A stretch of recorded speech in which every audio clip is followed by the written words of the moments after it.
I discovered in my research how Grandpa received his name. Grandma was on her way to Shelley in a horse-drawn carriage, and the train went by and whistled its horn at the crossing and scared the horse, and off went the horse, and causing a accident, throwing Grandma into a barbed wire fence, causing some damage to her eye and nose, not getting into great detail, but a passerby came upon her and says, "You'll never make it to the doctor. We're afraid you're going to die." But they took her to the doctor, and as most head wounds do, they bleed a lot. But she was so impressed with the doctor put her back together. She lost no eyesight out of her eye. She kept her nose and was in good form. And she was so impressed with the doctor that she named Grandpa after this doctor, whose name was Myron. Grandpa also delighted in telling people that he was born in the corner of a hayfield. Many took this literally and were surprised to find out that he was born in a house like everyone else, but this house was in the corner of a hayfield. The lengthy trek to Zion is accomplished one step at a time. Grandpa had 95 years to take that trek. 95 years to perform small acts of kindness, tiny deeds of Christian service, the simple things that build character and shape human destiny everlastingly. I would need many hours to relate all of the things that I can remember, all of the kindness and the good deeds that Grandpa performed, but I don't have all those hours. Grandpa, a little boy sitting by the edge of a stream or running through a field holding to his kite string, playing pranks and jokes on all who are unaware, right down to the one trusting him to cut his hair. He takes care of his mother, doing all that he can. These are the life and times of this dear little man.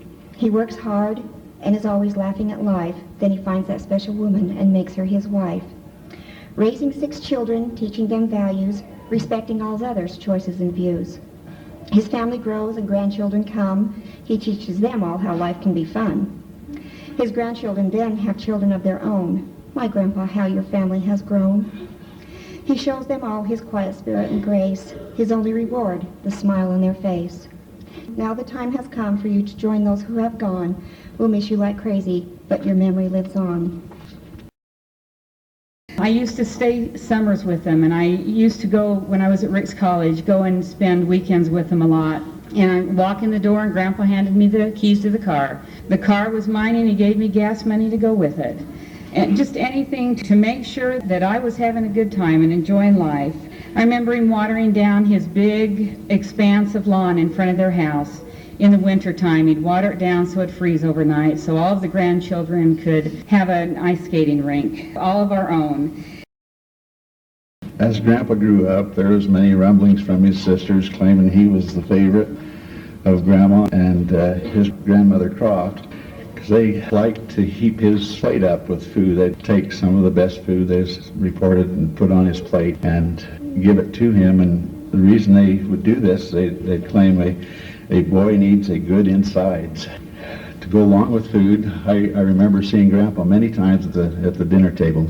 Grandpa loved bread and jam, homemade bread and jam. And he'd take a scoop of jam and put it on his plate, and then take some bread and spread the jam on there, and there'd always be just a little bit of jam left on his plate. He'd finish that piece of bread, and got some jam left over, get another piece. Put the jam on, not enough jam, so he gets some more jam put on his plate. He might do that 3 or 4 times until he was full. We had all the food we needed, and we had everything we needed to make a camping trip just perfect. And as everyone has talked about, he took kids out fishing. And, later on in life, I was so surprised when I learned that Grandpa really didn't enjoy fishing all that much. I was just shocked when he told me this. Kind of hurt, in fact. I couldn't believe that a guy didn't really get into fishing, but he did it for us. And then when I found out he didn't like to eat fish that well, that was another revelation to me. I couldn't believe it.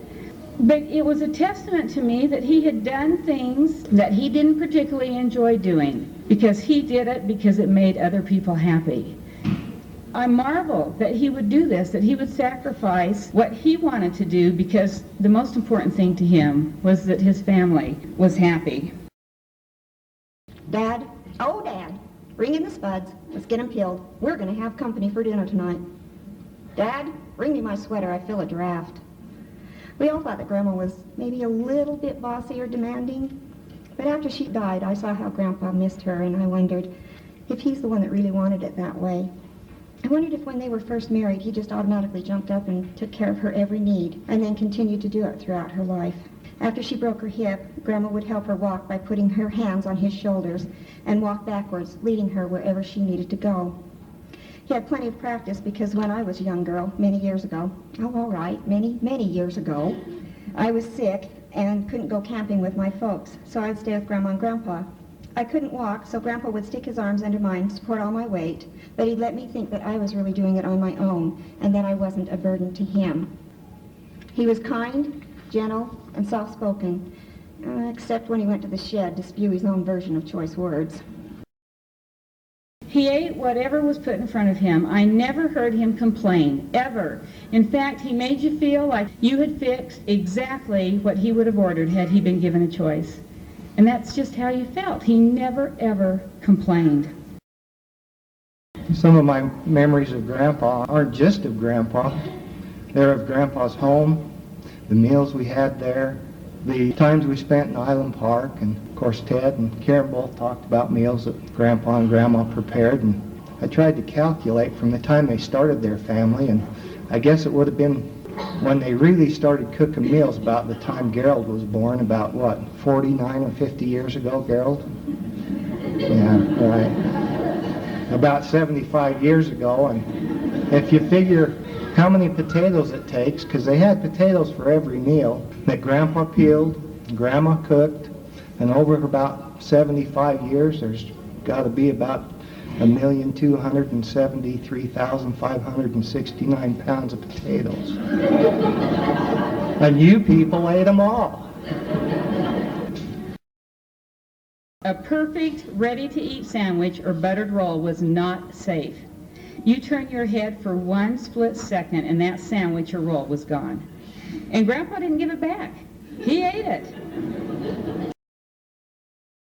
Mom probably remembers this story. They had a tree that they got from the temple, and they had just planted it by their front porch, and we went to visit, and they had a pair of pruning shears that were sitting on the porch, and I looked at this stick, and it looked like a stick to me, and I looked at those pruning shears, and I thought, I wonder what these are for.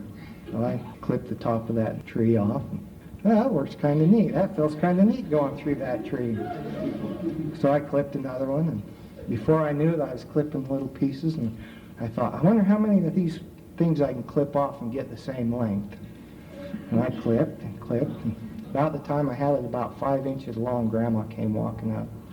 She says, "You little bugger, we just planted that tree, and I got that tree from the temple." And Grandpa walked out, and she says, "Myron, I told you to put those pruners away. Now look what he's done. I just got that tree from the temple." And she walked away, and of course I was feeling really bad. And I looked at Grandpa, and boy, the look on his face, I knew he was feeling bad. She was still grumbling, and Grandpa looked down at me, and he says, "I never wanted to bring that damn tree home anyway."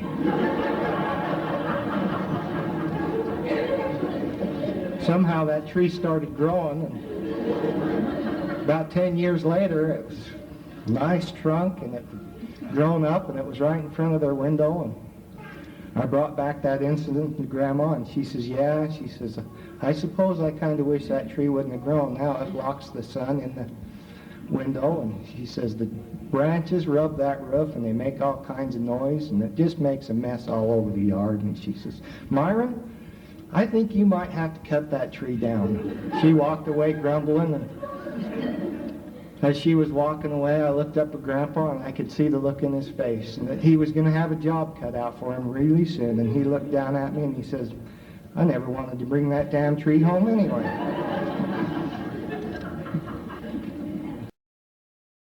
I was able to work with him at times cleaning the school and cleaning the seminary and cleaning the church building. And I remember those times more of as a game, and maybe I was a hindrance to Grandpa. I don't know, but he never made me feel like I was a hindrance. But those were good memories for me. Can you imagine being made to work hard? And John was there. He knows how hard we worked. But I felt like it was a game, and I felt like it was the kindness of Grandpa to let me do it. And his acts of kindness to the dogs, the strays, he'd bring home and Grandma would never let in the house, and Grandpa would be sneaking food out to them and sneaking a blanket out to them so that they wouldn't be uncomfortable. His life was filled with these small acts of kindness. I saw Grandpa as someone who lived life to the fullest and loved to serve others. He was always helping the widows in the trailer court. Grandma would often tease him about his ulterior motives, but she really knew that was just his way of making life easier for others. One day, several years after Grandma passed away, he and Aunt Betty were sitting on the porch, and Grandpa turned to her and said, "I really miss helping Ma." He always had a kind word for everyone and saw only the good in them. I never heard him speak negatively about anyone. He loved working in the garden, and his produce fed many families throughout the years. Grandpa will be missed. He was a good example to follow. I'm grateful to him for his dedication here on this earth and raising his family in the proper manner that he should. Grandpa had a PhD in faith and good works. Words from a song come to my mind as I think of Grandpa during the last few years of his life. And it says, "Have you received his image in your countenance?" You know, some family members have made statements about why Grandpa was allowed to stay around so long after Grandma died. For me, the answer is very simple. Even when he lost his sight and he was beginning to lose his hearing, I feel that he was here for his children and his grandchildren. Because I had the privilege the last 10 years of getting to know Grandpa even better. You know, Grandma had somewhat of a domineering personality. And in my life, she was a domineering force. And I loved Grandma very much. But I don't think I really got to know Grandpa until after Grandma had died. And I have had the privilege of watching his countenance change. If it's possible, he became even kinder. He became meeker. He became more gentle, more humble. He became sweeter. He became more loving. It was a privilege to see the words of the scriptures come to life through Grandpa.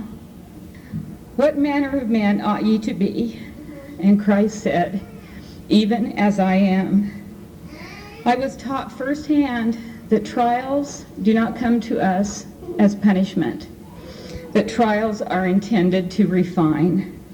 It was a blessing to watch Grandpa become more and more Christ-like. I think that's why Grandpa was around all these years, is because we had a wonderful opportunity to observe that in Grandpa.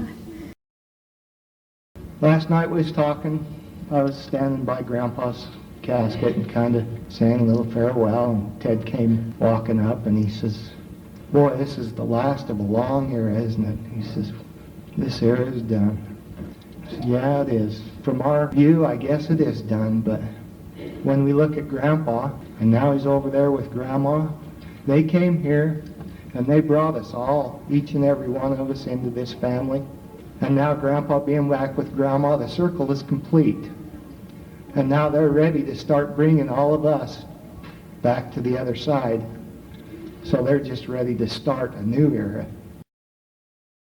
The main thing that I will miss most about Grandpa is the way he made you feel special, like you were his very favorite, even though you knew everybody was. Grandpa, your teachings will always be with me, not only to pass on to my children and grandchildren, but to everyone I may cross paths with. I love you, Grandpa.